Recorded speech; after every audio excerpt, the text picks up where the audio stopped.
안녕하세요. 지지조입니다. 오늘은 재무제표에 대해서 설명을 좀 해드리도록 할 텐데요. 많은 분들이 제일 기본적인 재무제표는 건너뛰고 뉴스나 차트만 열심히 보고 매매를 하시는 경우가 종종 있습니다.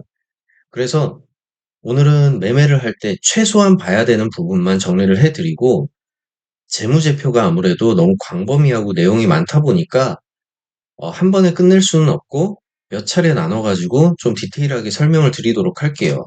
우선 종목에 더블 클릭을 하시면은 현재가가 뜹니다. 현재가가 뜨면은 여기 길을 누르세요.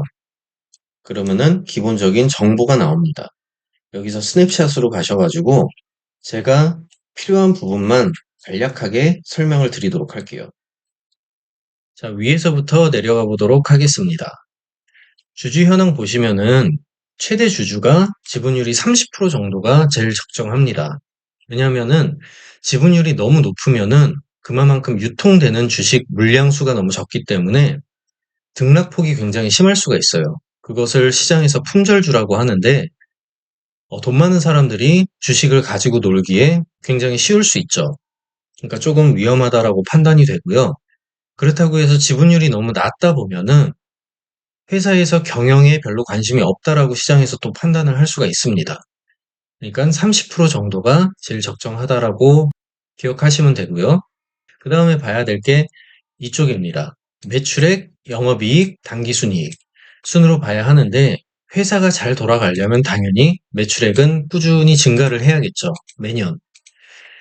근데 매출액이 잘 나온다고 해서 회사가 가져가는 돈이 많은 건 아니에요.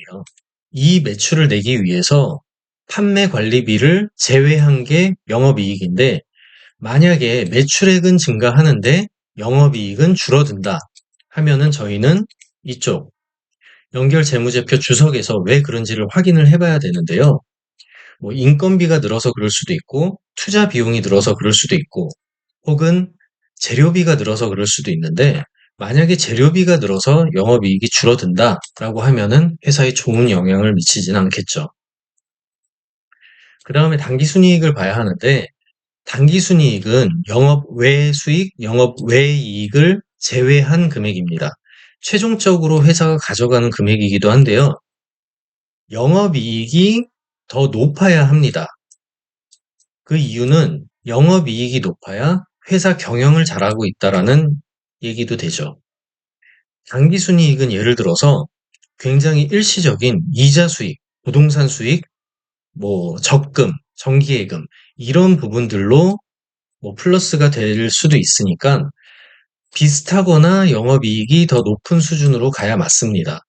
근데 이쪽에서도 지분법 수익이라고 자회사나 모회사가 경영을 잘해서 지금 이 회사에도 배당금을 많이 받아서 당기순이익이 높아졌다라고 하는 거는 제가 아니죠.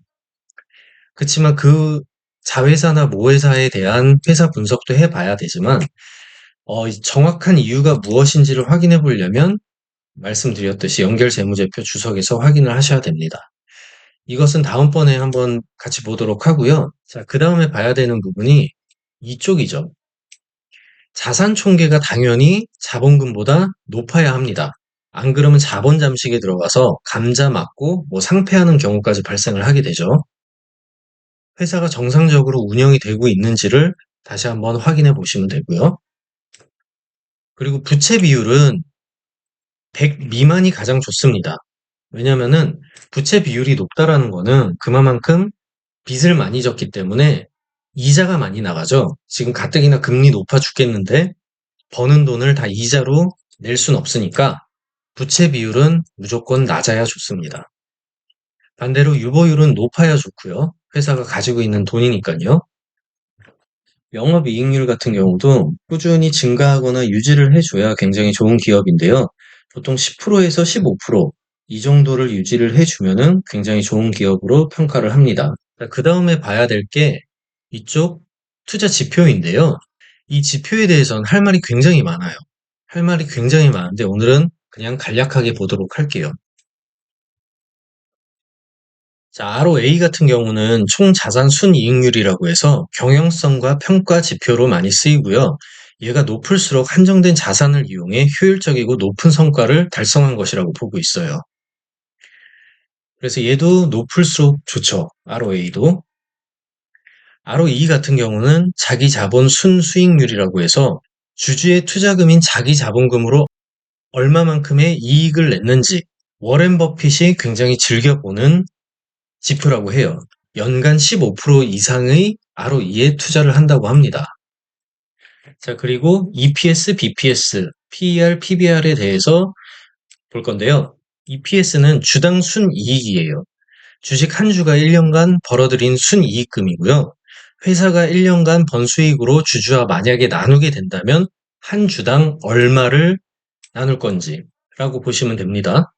그리고 BPS는 주당 순자산 가치라고 해서 회사가 만약에 망했을 경우 한 주당 얼마씩 배분해야 하는지 이것을 뜻합니다.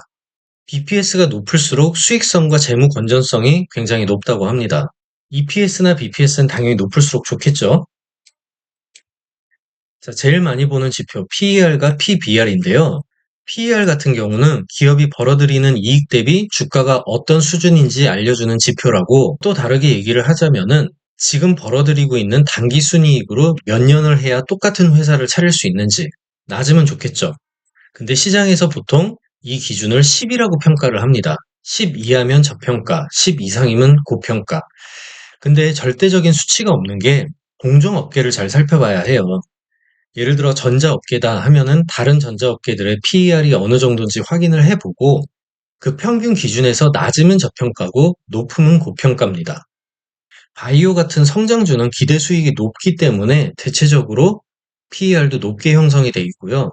대기업 같이 우량주나 가치주는 안전성이 높은 대신 성장성 기대치가 낮기 때문에 PER이 낮게 형성이 돼 있습니다.